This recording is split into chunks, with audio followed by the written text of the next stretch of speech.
think it's relatively relevant, but it's like it's a relevant question.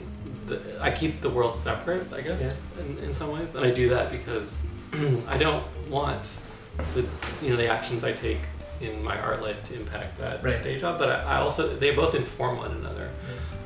So I do work at a software company here in Toronto called FreshBooks, which is like it was a startup, it's not a startup now, it's like a sort of like a fast growing company. I'm a creative director there. We design software like it's accounting for small business owners. Actually, it is like altruistically minded. It's like we're trying to make something that helps other people make money, but like small businesses, I think it's a great company with like tons of positive values. But like in entering that world, I've been exposed to and I've adopted and like grappled with lots of product design methodology and found some amazing stuff, right? Like right now, the trend in the industry is to make things, as human-centered as possible, to involve users in developing products.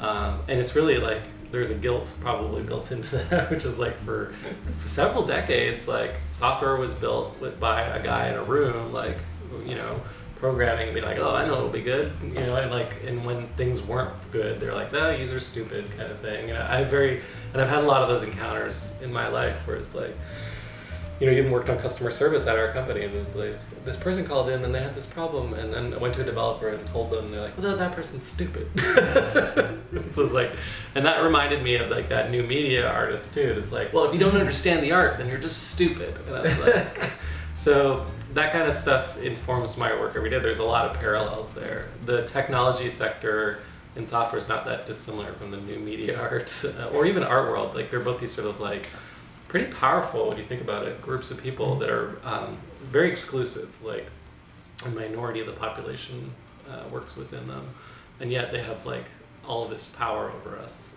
ultimately culturally speaking. They basically control all of culture outside of music, which Beyonce controls. Thank God for that. Yes. Thank you, Beyonce. Full disclosure, I use FreshBooks and I love it. I'm one of your happy customers. Oh, wow, cool.